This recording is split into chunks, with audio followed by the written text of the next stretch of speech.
آپ اکیلے اپنی چارپائی پہ بستر کے اندر منہ دے کے بھی درد سے کہیں گے نا معاف کر دے تو وہ تو مہربانی بڑا ہے۔ میرے نبی پاک صلی اللہ علیہ وسلم مثال دیتے ہیں، فرمایا ایک آدمی صحرا میں جا رہا، صحابہ سے حضور خطاب کر رہے ہیں، فرمایا ایک آدمی صحرا میں جا رہا تھا، اس نے اپنی اونٹنی پہ کھانا پانی پیسے ہر چیز رکھی ہوئی تھی، صحرا تھا بہت بڑا، درمیان صحرا کے گیا تو تھوڑا سا سستانے کے لیے آرام کرنے کے لیے اونٹنی سے نیچے اترا، اب اس نے اونٹنی کی لگام اونٹنی کی نکیل اپنے سرہانے کے نیچے رکھی، ہاتھ کے ساتھ پکڑی اور سو گیا۔ تھوڑی ہی دیر کے بعد جب اس کی آنکھ کھلی تو دیکھا اونٹنی غائب ہے۔ صحرا میں وہ پیدل نہ آگے جا سکتا ہے نہ پیچھے جا سکتا ہے، نہ دائیں نہ بائیں، کھانے کو روٹی نہیں، پینے کو پانی کا قطرہ نہیں، تھوڑا ادھر بھاگا ادھر بھاگا، تھک گیا۔ کریم محبوب فرماتے ہیں وہ پوری طرح نڈھال ہو گیا اور مایوس ہو گیا، معاذ اللہ، مایوس ہو کے دوبارہ اسی جگہ آ کے لیٹ گیا جہاں پہلے لیٹا تھا، انتظار کرنے لگا کہ اب موت ہی آئے گی، آخری وقت ہے، اب نہ میں پیدل یہ صحرا کراس کر سکتا ہوں، نہ پیچھے جا سکتا ہوں، نہ کھانا ہے نہ پانی ہے، سوائے موت کے کوئی سہارا نہیں۔ حضور فرماتے ہیں وہ رستے میں دوبارہ لیٹ گیا، اچانک اس نے رخ بدلا تو اونٹنی سامنے کھڑی تھی۔ حضور نے صحابہ سے پوچھا بتاؤ نا اسے بھلا کتنی کو خوشی ہوگی؟ یا رسول اللہ جی سے نئی زندگی مل گئی ہے۔ آپ دیکھیں نا سارے ڈاکٹروں نے کہہ دیا کہ اس کے تو گردے معدہ جگر ہر چیز ختم ہے، گھر لے جاؤ خدمت کرو، ہر طرف پریشانی ہے۔ وہ بندہ بھی سمجھ گیا ہے کہ آخری وقت آ گیا، کل جاؤں پرسوں جاؤں، تیاری ہو گئی، سب لوگ آ گئے، باہر والے بھی آ گئے، یہ ماحول ایک عجیب رنگ اختیار کر گیا۔ اچانک ایک ڈاکٹر نے آ کے کہا نہیں نہیں غلطی لگ گئی تھی۔ مجھے بتائیے انداز کیا ہوتا ہے؟ بغیر دوائی کے بندہ اٹھ کے کھڑا نہیں ہو جاتا، او میں تو بچ گیا ہوں۔ نبی پاک صلی اللہ علیہ وسلم فرمانے لگے اس کی اونٹنی مل گئی، بتاؤ بھلا اسے کتنی خوشی ہوگی؟ یا رسول اللہ وہ تو دوبارہ دنیا میں آ گیا۔ حضور فرمانے لگے اسے کچھ بھی خوشی نہیں ہوئی۔ جب کوئی رب کا گناہگار بندہ آ کے توبہ کرتا ہے، رب کو اس سے کئی گنا زیادہ خوشی ہوتی ہے۔ میرا بندہ آ گیا ہے، میرا بندہ آ گیا ہے، میرے گھر آ گیا۔ اس نے آنسو بہائے ہیں، اس نے کہا اللہ میں تیرا ہی ہوں، تیرا ہی رزق کھاتا ہوں، تیری ہی زمین پہ رہتا ہوں، تیرے نام سے میری سانسیں چلتی ہیں۔ وہ آ گیا۔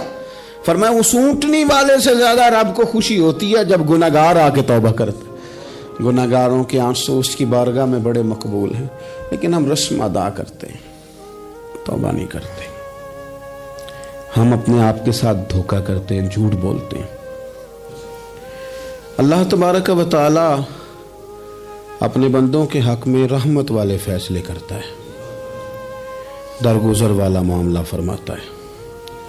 جگہ جگہ قرآن مجید میں اللہ تعالیٰ نے اپنے بندوں پر رحمت کرنے کا ذکر فرمایا ہے۔ ان اللہ یغفر الذنوب جمیعا، فرمایا بے شک رب تمہارے سارے ہی گناہ معاف فرما دے گا، تم نا امید نہ ہونا، وہ معاف کر دے گا تمہیں۔ قرآن مجید میں فرمایا ان اللہ بالناس لرؤوف الرحیم، بے شک اللہ اپنے بندوں پر بڑا ہی مہربان اور نہایت ہی رحم کرنے والا، رؤوف اور رحیم ہے، بڑا مہربان ہے، کرم فرماتا ہے۔ اللہ تعالیٰ اپنے بندوں سے بڑا جلد راضی ہو جاتا ہے۔ ماں پیار کرتی ہے اپنے بچے سے، لیکن وہ ناراض بھی ہو جاتی ہے بعض چیزوں پہ، بعض معاملات اس کا دل بھی دکھاتے ہیں، بعض جگہ وہ رو کے یہ بھی کہتی ہے کہ تو نے میری محبت کا کوئی نتیجہ نہیں مجھے دیا، میری ساری کمائی تو نے ضائع کر دی۔ والد بہت ساری جگہوں پہ ناراض ہوتا ہے، شکوہ کرتا ہے، کہتا ہے میری بیماریوں کی، پریشانیوں کی، بڑھاپے کی، کمزوریاں کا سبب بیٹے تو ہی بن گیا، یہ ساری تکلیفیں تو ٹھیک ہو جائیں تو میری شاید عمر بھی بڑھ جائے، صحت بھی ٹھیک ہو جائے، میں زیادہ دیر جوان رہ سکوں۔ ناراض ہوتے ہیں ماں باپ۔ اسی طرح ماں باپ راضی بھی ہو جاتے ہیں، وہ بڑی جلدی راضی ہو جاتے ہیں۔ میں اکثر کہتا ہوں کہ والد کو راضی کرنے میں 5-7 منٹ لگ جاتے ہیں، اماں تو 1.5-2 منٹ میں راضی ہو جاتی ہے۔ ابا جی کو 5-7 منٹ لگتے ہیں، کئی دفعہ کہنا پڑتا ہے، کوئی دلائل دینے پڑتے ہیں، لیکن والدہ کے لیے تو کچھ بھی نہیں، آپ نیرا جا کے پیروں میں بیٹھ ہی جائیں، کچھ بھی نہ کریں، آپ پورا روئیں نہ رونے والا منہ ہی بن جائے تو اماں تو نرم ہی نرم ہے، جس وقت جو مرضی آپ کرا لیں ہو گیا۔ اللہ تبارک و تعالی بلا مثال و بلا تشبیہ سمجھانے کے لیے عرض کرتا ہوں، اللہ بھی بعض معاملات میں اپنے بندوں سے ناراض ہو جاتا ہے۔ وہ کہتا ہے میں تکبر کرنے والوں کو پسند نہیں کرتا، وہ کہتا ہے فسادی پسند نہیں ہے، وہ فرماتا ہے کہ راہوں میں کجی کرنے والے پسند نہیں ہیں، وہ فرماتا ہے کہ بدعہدیاں کرو گے تو میں صبح قیامت تم سے سوالات کروں گا۔ اللہ تبارک و تعالیٰ بہت ساری چیزوں کو ناپسند کرتا ہے، ناراض ہو جاتا ہے، بلکہ نبی پاک صلی اللہ تعالی علیہ وسلم نے فرمایا تم بات کرتے کرتے کوئی ایسا جملہ بول دیتے ہو کہ رب اتنا ناراض ہوتا ہے کہ تمہیں پتہ بھی نہیں ہوتا، تمہارے لیے جہنم کا فیصلہ کر دیتا ہے۔ اس لیے پہلے تولو پھر بولو، خود اپنے لفظوں کی تو تم پہرے داری کرو نا کہ میں کیا کہہ رہا ہوں۔ اور حضور یہ بھی فرماتے ہیں کہ اس کا دوسرا پہلو بھی ہے، بعض اوقات تم بات کرتے ایسا جملہ کہتے ہو وہ اتنا راضی ہوتا ہے کہ تمہارے لیے جنت کا فیصلہ فرما دیتا ہے۔ ان کاموں کی طرف بڑے جن سے اللہ راضی ہوتا ہے۔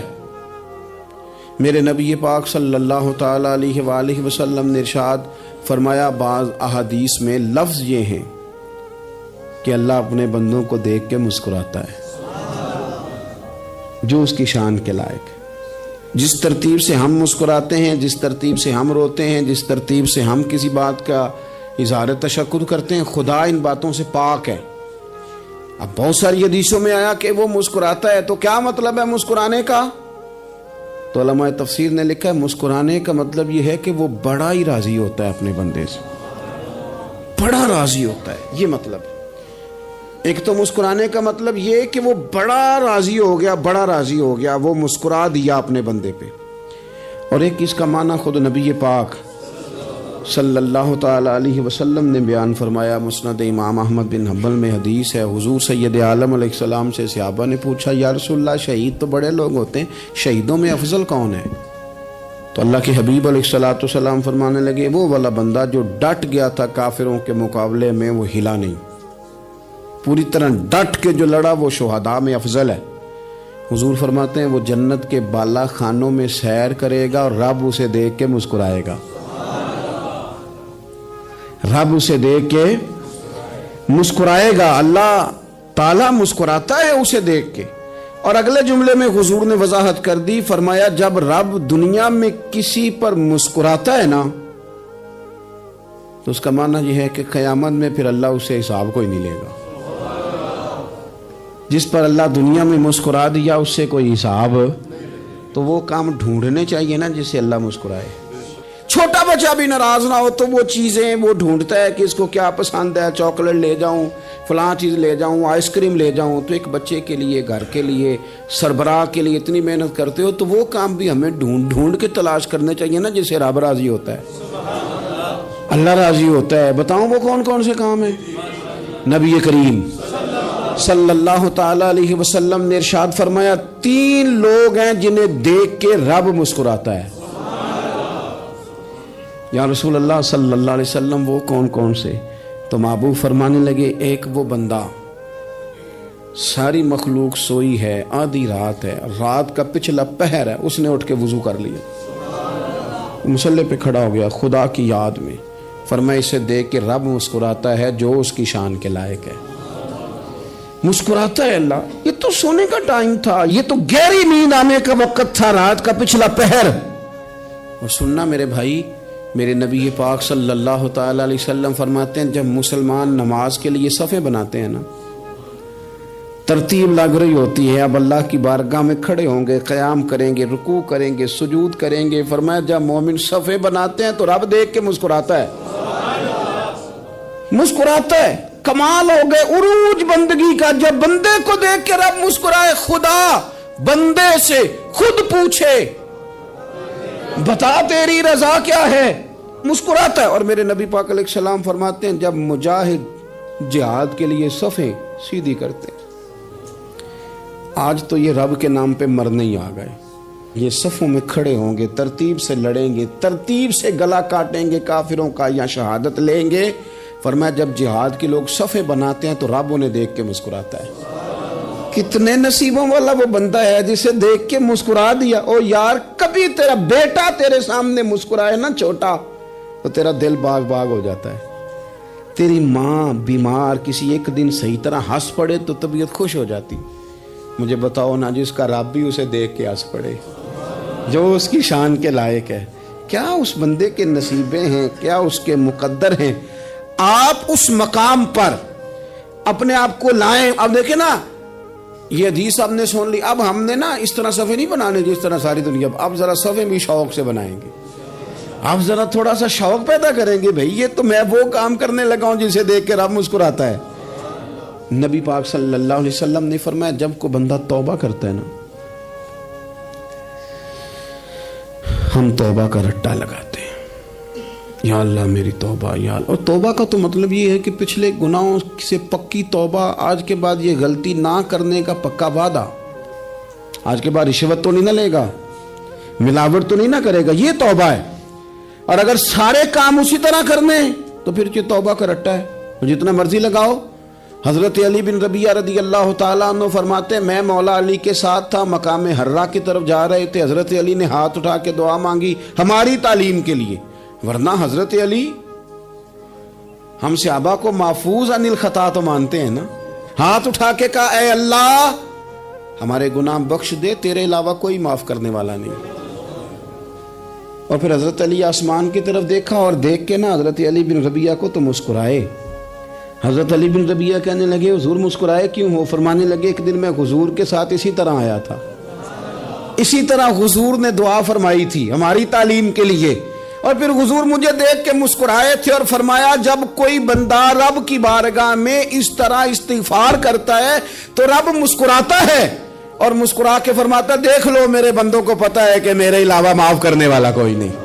انہیں پتا ہے, تم اس کی بارگاہ میں رجوع تو لاؤ, آؤ تو صحیح دو آنسو لے کر.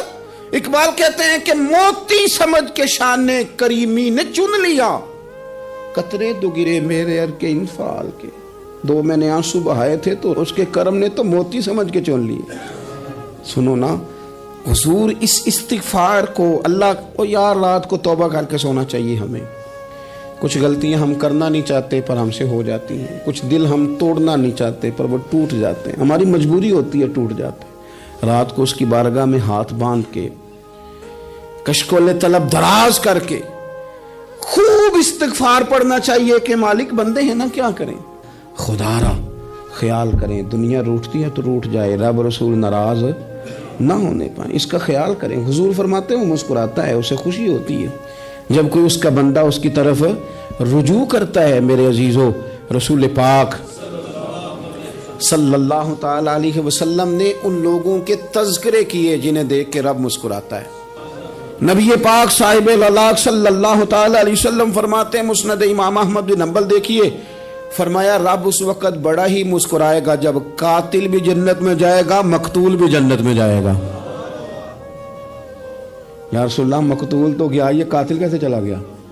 حضور فرماتے ہیں جائے گا, اور جائے گا اور رب مسکرائے گا جو اس کی شان کے لائق ہے. یا رسول اللہ کس طرح؟ تو نبی پاک صلی اللہ علیہ وسلم فرمانے لگے اس نے ایک مومن کو قتل کیا تھا, وہ شہید ہو کے جنت میں چلا گیا. اب اللہ نے بعد میں اسے توبہ کی توفیق دے دی.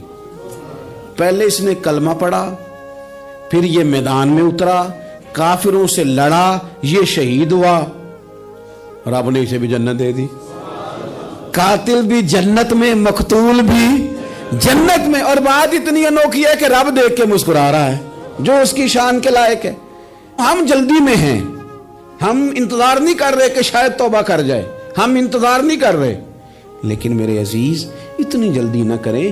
سوچوں کا صاف ہونا, ذہنوں کا پاک ہونا, اور لوگوں کے بارے میں گمان کا اچھا ہونا. آپ کسی نفسیات کے ڈاکٹر کے پاس چلے جائیں, اسے کہیں ٹینشن بڑی ہے. میں ان کے مضامین پڑھتا رہتا ہوں, وہ سب سے پہلا سبق آپ کو یہ پڑھائیں گے کہ اچھا سوچا کریں. اچھا سوچنے سے بندہ تندرست رہتا ہے. کس سے بندہ تندرست رہتا ہے؟